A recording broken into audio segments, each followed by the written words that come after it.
Okay, part 3. Sorry, I do these 10-minute bits because I tend to get long-winded, obviously you can see. So this is part 3 of the can't even believe this story. I can't even believe what she had to go through. You guys tell me, y'all tell me what you think. So, right, where was I? She fell asleep for the night. That's right. Thank you, Holy Spirit. She fell asleep for the night, woke up, like she normally does. A couple friends or whatever online. Nobody she really knows. Not really. But they seem trustworthy. They can't hurt her. They're just online. So, anyway, she gets up, she says she's got that free coupon, so she goes downstairs for breakfast, takes a shower, of course, goes downstairs for breakfast, asks to get a late checkout. There's nobody in the breakfast room, not even the employees, but it's all hot, all the food.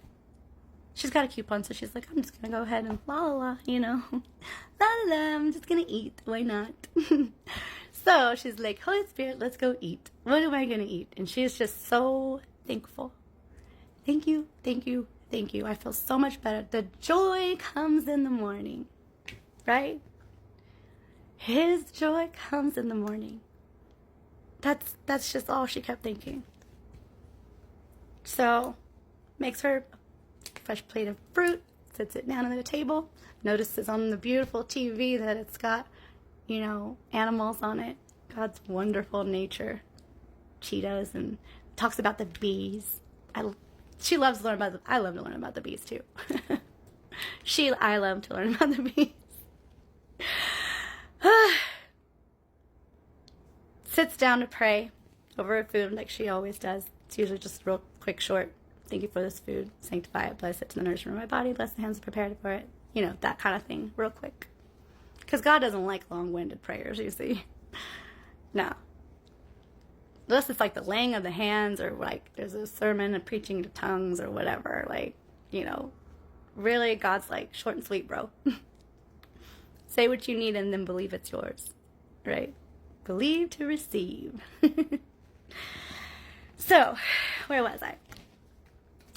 Where were you, Monique? Hold on, guys. Holy Spirit, help me out here. Sit down to pray. That's right. Sit down to pray.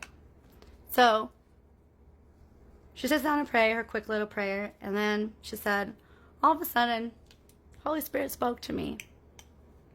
It sounded like her grandma's voice. Her grandma sounds like my grandma. Let's just say that. By now, you guys gotta know this is actually my story. Let me just continue telling you. So, I sit down to pray. And Holy Spirit's like, you know what? What's the foundation that you're built on? And I remembered a story in the Bible about how God sets up, and with Moses, the Israelites, where they set up everything. It's probably in Leviticus where all those rules are, right? There's so many rules in Leviticus. It's like, Holy Spirit, why do I have to read this? It's bad. Anyway, it's not bad. Sorry, Lord. I love your word. So I remember somewhere in the Bible, I could probably find it if I wanted to, but I don't have time, so let me get through this.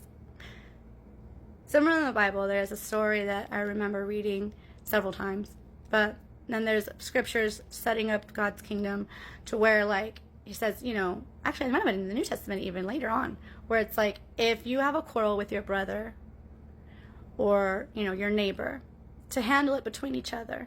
And if you can't handle it between each other, then take it to an elder. And if you can't take it to an elder and there's no fairness, then take it to the priest. And if the church won't handle it, then take it to the king and let the law decide, you see. So I think, okay, Holy Spirit, you're right. So let me take it to an elder. So I took it to my grandfather. Called him. He wasn't home. Of course, that's how, Stephen does.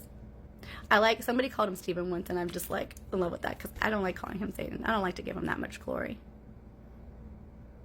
He's a bad, bad, bad dragon. Stupid dragon. Anyway, he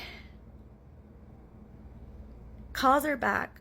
She's, talking about it over and over at her friend's house because obviously she had to leave the hotel, me. I had to go leave. I decided to say this in third person because of the backlash that I'm probably going to get from my family, but at this point I really don't care anymore. I've already gotten it.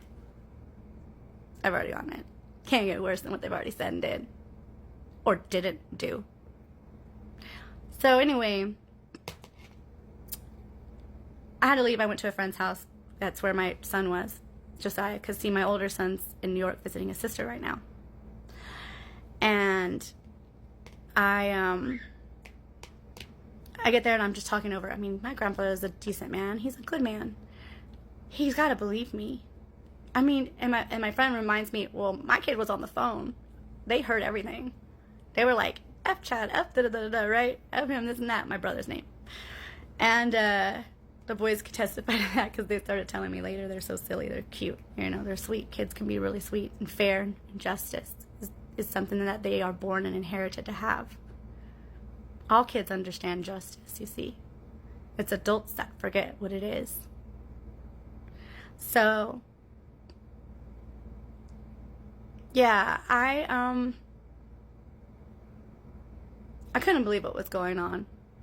Not only did I have no place to stay, I have a child with me. The person that they're protecting and sticking up for and not giving any consequences to had no children with him. He was drunk. He assaulted me, gave me a black eye, and hurt me and bruised me. And then not only did they didn't do anything about it, I'm now the one that's crazy because I'm loud about the injustice done to me and nobody's listening. I need to quit yelling so they can talk to me. I need to quit yelling so they can tell me something. But they don't tell me. They just tell me to be quiet. I don't say, be quiet, let me tell you something. I just say it. I'm like, no, I'm not going to be quiet because this is unfair. You can't tell me how to be mad. Like, have you ever had anybody tell you how to be mad? Doesn't it just make you more mad? Have you ever had anybody tell you when you're upset that you're just too loud and your tone is wrong? If your tone wasn't wrong, then I wouldn't be mad at you. I could talk to you. Well, why don't you tell me what you need to say instead of telling me about my tone? Because I can actually hear you. But you're not listening to anything that's coming out of my mouth, you see. And that's what I keep saying over and over and over for years and years and years to my mother.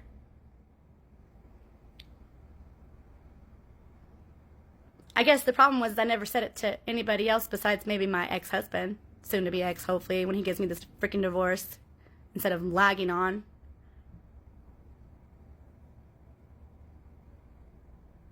It's been unfair. So today, because in between that time to today, I figured shit out. I did tell my grandfather. He did help me, because he's a good man, you see. And God gave him a dream, he said. And in the dream, when he heard about I wanted to talk to him, the Lord informed him that that dream was a sign, because that's how he talks to him, he says. Well, God talks to me directly. Don't you, Holy Spirit?